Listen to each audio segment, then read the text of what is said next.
Hello, my name is Aaron Weiss, and I live in the town of Poughkeepsie.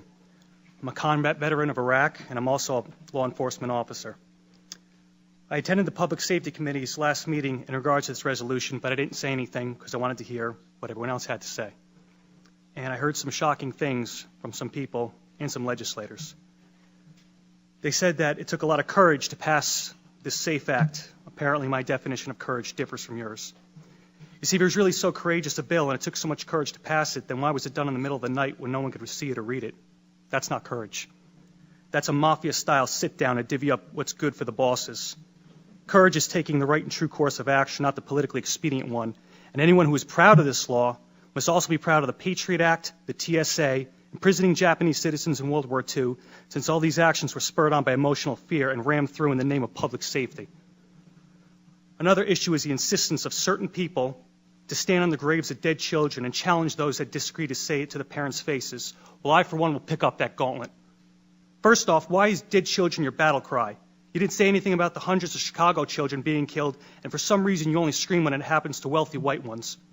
And yes, I will say to anyone's face, my right is more important than your dead, because I fought for it firsthand. I washed the blood of my friends out of my Humvee, and I picked up their mangled bodies, and I fought day in and day out. I did more things that you people can't imagine. So yeah, my right trumps your dead. I earned it in blood. I gave up a lot for this country, including my youth, and better men than me gave up a whole lot more, so that all you, myself included, could enjoy the rights that are guaranteed to us in our Constitution and Bill of Rights. And we didn't go through all that to come back home and watch the surrender of what we fought for happen based on the demented actions of a couple madmen. So in closing, I would like to address specifically the legislators we all know who are going to vote against this resolution.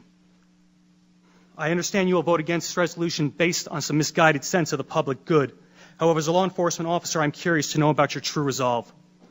Since voting to take away someone's rights is totally different than being asked to enforce it, I want you to consider this.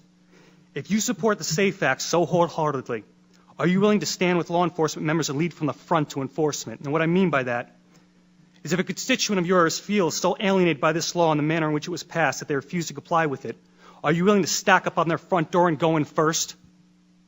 I bet if a clause was in this bill that required you, the elected leadership, our elected leaders, to go in the door first, I bet you would not be so steadfast.